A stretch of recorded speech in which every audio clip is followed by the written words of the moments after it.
నమస్తే, నేను సిరి. నిన్న చూసినట్టయితే అల్లు అర్జున్ గారి అరెస్ట్ ఏదైతే ఉందో అది సంచలనంగా మారింది. దాంతోని తనకి సాయంత్రం కల్లా బెయిల్ కూడా రావడం జరిగింది. ఈ రోజు ఉదయం కల్లా తను రిలీజ్ అవ్వడం కూడా జరిగింది. అయితే ఇదంతా జరిగిన పరిణామంలో ఏంటంటే తను ఒక నేషనల్ అవార్డు గ్రహీత. సో ఆ నేషనల్ అవార్డుని వెనక్కి తీసుకోవాలని చెప్పేసి కాంగ్రెస్ ఎమ్మెల్సీ మల్లన్న ఎవరైతే ఉన్నారో యూట్యూబర్ తనైతే ఒక నిరసన వ్యక్తం చేస్తున్నారు. ఒక అంటే పరోక్షంగా తన సినిమా చూడడానికి వచ్చిన ఒక మహిళ చనిపోవడానికి కారణమయ్యారు. సో ఇలాంటి వ్యక్తికి నేషనల్ అవార్డు ఏంటి అని చెప్పేసి దాన్ని వెనక్కి తీసుకోవాలని చెప్పేసి తను మాట్లాడుతున్నారు. సో ఈ అంశంలో మరిన్ని విషయాలు మనకు తెలియజేయడానికి మనతో పాటు ఉన్నారు ప్రముఖ సీనియర్ జర్నలిస్ట్ జగదేవ్ గారు. నమస్కారం సార్. నమస్తే అమ్మా. సార్, ఇప్పుడు చూస్తుంటే తీర్మార్ మల్లన్న మనకు తెలుసు, యూట్యూబర్, ఇప్పుడు కాంగ్రెస్ ఎమ్మెల్సీ.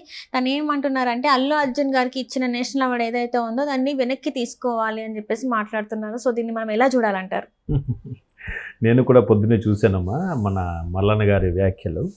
అంటే దాన్ని ఆయన డైరెక్ట్గా బన్నీ గారి అనౌన్స్ చేసిన అవార్డు వెనక్కి ఇచ్చేయాలి లేదా క్యాన్సిల్ చేయాలని ఎందుకు ప్రస్తావించారంటే, మనకి సరిగ్గా ఒక 1.5 మంత్ బ్యాక్ ఒక ఇన్సిడెంట్ జరిగింది. ఏంటంటే జానీ మాస్టర్ సంబంధించి ఆయనకి జాతీయ ఉత్తమ నృత్య దర్శకుడుగా ఎన్నికయ్యారు. ఆయన ఇంకా అవార్డు కూడా తీసుకున్నట్లు లేరు ఆయన. ఈ నేపథ్యంలో ఆయన మీద ఒక ఎలిగేషన్ రావడం, ఫోక్సో చట్టం కింద, అంటే మైనర్ బాలికకి వేధింపుల కింద నమోదైన కేసు, దాన్ని ఆయన అంగీకరించారని తెలుసో తెలియకో చేసిందని, మొత్తానికి ఏదో జరిగింది. దాని మీద ఆయన అరెస్ట్ అయ్యారు. ముందు కనబడలేదు, తర్వాత అరెస్ట్ అయ్యారు, తర్వాత విడుదలయ్యారు. విడుదలైనప్పుడు కూడా ఆయన మౌనం వహించాడు, పెద్దగా ఏం చెప్పలేదు. అంటే యాక్సెప్టెన్స్ అన్నట్టుగానే వార్తలు కూడా బయటకు వచ్చాయి. అయితే ఆయనకి ప్రకటించిన అవార్డు కూడా కేంద్ర ప్రభుత్వం చలనచిత్ర మండలి క్యాన్సిల్ చేసింది అనేది మాత్రం కొంచెం నాకు కూడా నచ్చలేదు.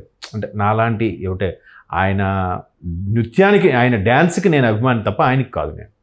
అలాగే ఇప్పుడు ఆయనకి ఇచ్చిన అవార్డు కూడా ఆయనలో ఉండే ఆ కళకి ఇచ్చారు. తిరుగు అనే సినిమాకి ధనుష్ నృత్యమైన చేసిన సాంగ్కి దానికి ఉత్తమ నృత్య దర్శకుడిగా అవార్డు వచ్చింది.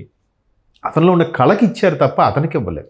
సో ఇది ఎంతవరకు సమంజసం అనేది నాకు నచ్చలేదు. ఫర్ ఎగ్జాంపుల్, ఒక ఆస్కార్ తీసుకునేవాడు అవ్వచ్చు, ఒక డాక్టరేట్ తీసుకునేవాడు అవ్వచ్చు, లేదా పిహెచ్డీలు ఎంఏలు చేసిన వాడు రేపొద్దున వాడితో క్షణికావేశంలో ఏదో చిన్న తప్పు చేస్తాడు, నేరం చేస్తాడు. అంత మాత్రాన ఆ డిగ్రీలు చెల్లవు అంటే కాదుగా. ఆల్రెడీ ఆ పట్టభద్రుడు అయిన వాడే ఏదో మిస్టేక్ జరిగిందట, అవి పట్టాలు చెల్లవు, అవి పనికిరావు అంటే కాదు కదా. సో అలాగే ఇక్కడ ఆయన పేరుని ప్రకటించినది మరలా ఆయన మీద ఎలిగేషన్ వచ్చింది. ఇంకా నిజ నిర్ధారణ జరగలే, ఎలిగేషన్లోనే ఉంది, బెయిల్ మీద ఉన్నాడు ఆయన. ఇంకెప్పుడు ప్రూవ్ అయిన తర్వాత చేసినా ఒక అర్థం ఉంది. కానీ దాన్ని అలా చేశారు. అక్కడతో అది సరిపోకుండా ఆయనకి బెయిల్ ఇచ్చిన నేపథ్యంలో సుప్రీంకోర్టులో కూడా ఎవరో ఒక పిటిషన్ వేశారట. ఈయనకి ఎలా బెయిల్ ఇస్తారు, ఒక ఫోక్సో చట్టం మీద ఉన్నవాడు, లేదంటే ఒక అమ్మాయిని అన్యాయంగా ఇబ్బంది పెట్టాడు, రకరకాల ఇష్యూస్ మీద. అంటే కక్ష గట్టి మరి ఎవరో చేస్తున్నారు, అంతే కదా. బెయిల్ అది నేరమే, పెద్ద నేరం కాదనుకోవడానికి లేదు, చాలా నేరం. ఇవాళ నిర్భయ చట్టాలు వచ్చిన తర్వాత నిజంగా అట్లాంటివి సీరియస్గానే తీసుకోవాలి. ఒక్కొక్కడికి మళ్ళీ ఏదైనా తప్పు చేయాలని ఆలోచన భయపడాలి. అటువంటి చేస్తున్నప్పుడు ఇలాంటివి చేయడం కరెక్టే. అయితే ఇంకా కరడుగట్టిన తీవ్రవాదులు ఉన్నారు, కరడుగట్టిన దొంగ రాస్కెల్స్ ఉన్నారు, చాలా స్కాములు చేసేసి బయట తిరుగుతున్న వాళ్ళు ఉన్నారు. వీళ్ళందరినీ ఏమీ చేయకుండా ఇట్లాంటి వచ్చిన వాళ్ళకి ఆ అవార్డు కూడా క్యాన్సిల్ చేసి, ఈయన బెయిల్ కూడా రద్దు చేసి మరలా లోపలికి పంపించాలి అని అనుకోవడం, సో కక్ష సాధింపు చర్యగానే మనం అనుకోవాలి. ఎందుకంటే దానికి సంబంధించి ఆయన ఒక యూట్యూబర్ కూడా వీడియో చేశారు. ఇట్లా ఈయన మీద ఎంత కక్ష లేకపోతే మరీ సుప్రీంకోర్టులో ఈయన బెయిల్ మీద కూడా మళ్ళీ అపీల్ చేశారంటే నిజంగా జానీ మాస్టర్ దురదృష్టం అండి అని చెప్పి కూడా ఒక ఆయన వీడియో చేశారు. అంటే తప్పు చేశాడు కాదనట్లేదు, ఇలా జరిగింది. దాన్ని ఎగ్జాంపుల్గా తీసుకొని, ఈ జానీ మాస్టర్ ఉదంతాన్ని ఎగ్జాంపుల్గా తీసుకొని తీన్మార్ మల్లన్న గత ప్రభుత్వాన్ని గత 10 ఏళ్లలో ఆయన ఉరికెత్తించాడుగా. ఆయన కేసీఆర్ గారు అది చేశారు, కేటీఆర్ ఇది చేశారు, అది ఇది అలా చాలా వాళ్ళు ఉన్నవారు అన్నీ బయటికి తీశారు కదా.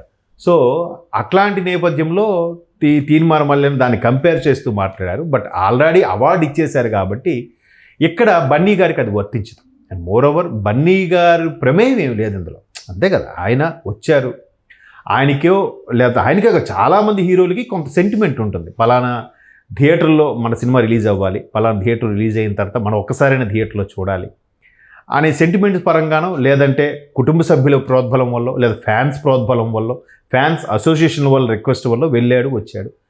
దానికి ఎవరు బాధ్యులు అంటే ఏం చెప్తాం? ఇక్కడ కూడా చాలా వెర్షన్లు ఉన్నాయి. ఇప్పుడు ఆ తల్లి చంటి బిడ్డతో ఇప్పుడు వెళ్ళడం అవసరమా అనేవాళ్ళు కూడా ఉన్నారుగా. అంత రాత్రి అప్పుడు ఇక్కడ ఏంటంటే కొన్ని థియేటర్స్లోనే ఆ బెనిఫిట్ షోస్ అనేవి వేయడం జరిగింది. అండ్ ఇంకొకటి ఏంటంటే అబ్బాయి అంటే అల్లు అర్జున్ లాగా డాన్స్ చేస్తారు, అల్లు అర్జున్ ఫ్యాన్ దాంతో పిల్లల్ని తీసుకొని వెళ్ళామని చెప్పి వారిస్తున్నారు వాళ్ళు. అవును, అది నేను ఆ వెర్షన్లో తప్పు లేదు. నేనేమంటానంటే అటువంటి సగటు మధ్యతరగతి మహిళకి the one and only entertainment cinema. ఆమెకి బిడ్డ అరే అల్లు అర్జున్ డ్యాన్స్ చూసి టీవీలో చూసేస్తే ఎంత మురిసిపోయిందో ఆ తల్లి. అంత మురిపంగా చూసుకున్న ఆ తల్లి సరే సినిమాని చూపిద్దాం, టికెట్లు ఎక్కిగా దొరికాయి కదా అని వెళ్ళారు. ఇప్పుడు అక్కడ జనాలు ఒకేసారి పరుగులు పెడితే ఎవరు తప్పమ్మా? వెనక ముందు చిన్నపిల్లలు ఆడవాళ్ళను చూడకుండా కూడా వెళ్తారు. అక్కడ తప్పు ఎవరు? సరే యాజమాన్యం పట్టించుకోవద్దా? బారికేడ్లు పెట్టి క్యూ లైన్లో నిలబెట్టించొద్దా? ఎవరు మరి యాజమాన్యం తప్పు కాదా? అంత ఇది ఉన్నప్పుడు చెదురు మొదలు ఘటనలు జరుగుతాయన్నప్పుడు ముందు జాగ్రత్త చర్యగా పోలీసులు కూడా బందోబస్తు చేయాలా వద్దా? వాళ్ళ బాధ్యత కాదా? ఎవరు తప్పు అంటే ఏం చెప్తాను చెప్పమ్మా? ఎవరు వెర్షన్ వాళ్ళది. ఇక్కడ ఇప్పుడు గోదావరి పుష్కరాలకి ఒకే మొదటి రోజే స్నానం చేసేయాలని పొలోమని వెళ్ళిపోయారమ్మా. 10 మంది చనిపోయారమ్మా. ఇప్పుడు గోదావరి తల మీద కేసు పెడతామా? గోదావరి నీటి మీద కేసు పెడతామా చెప్పమ్మా? కాదు కదా. అక్కడ కామన్ సెన్స్ ఉపయోగించాల్సింది మనము. అంటే జనాలకి ఎట్లా అయిపోతుందంటే ముందు నాకు అయిపోవాలి, టెంపుల్కి వచ్చినా కూడా ప్రశాంతత లేదు. ఫోన్ మాట్లాడుకొని అన్న చెప్పన్నా వస్తున్నాను. ఇది నేను చాలా లైవ్ ఇలా పెట్టుకొని హారతి ఇలా అంటే బొట్టు ఇలా అంటే అంత బిజీ లైఫ్ అయిపోయారు జనాలు. ఒక్క 5 నిమిషాలు ఫోన్ సైలెంట్ మోడ్ లేదా స్విచ్ ఆఫ్. తల్లి తండ్రి ఏదో దండం అమ్మవారు దండం పెట్టుకొని వెళ్ళొచ్చు కదా, అది కూడా లేదు. మరి అక్కడ తప్పు ఎవరిదంటే ఏం చెప్తాను చెప్పు?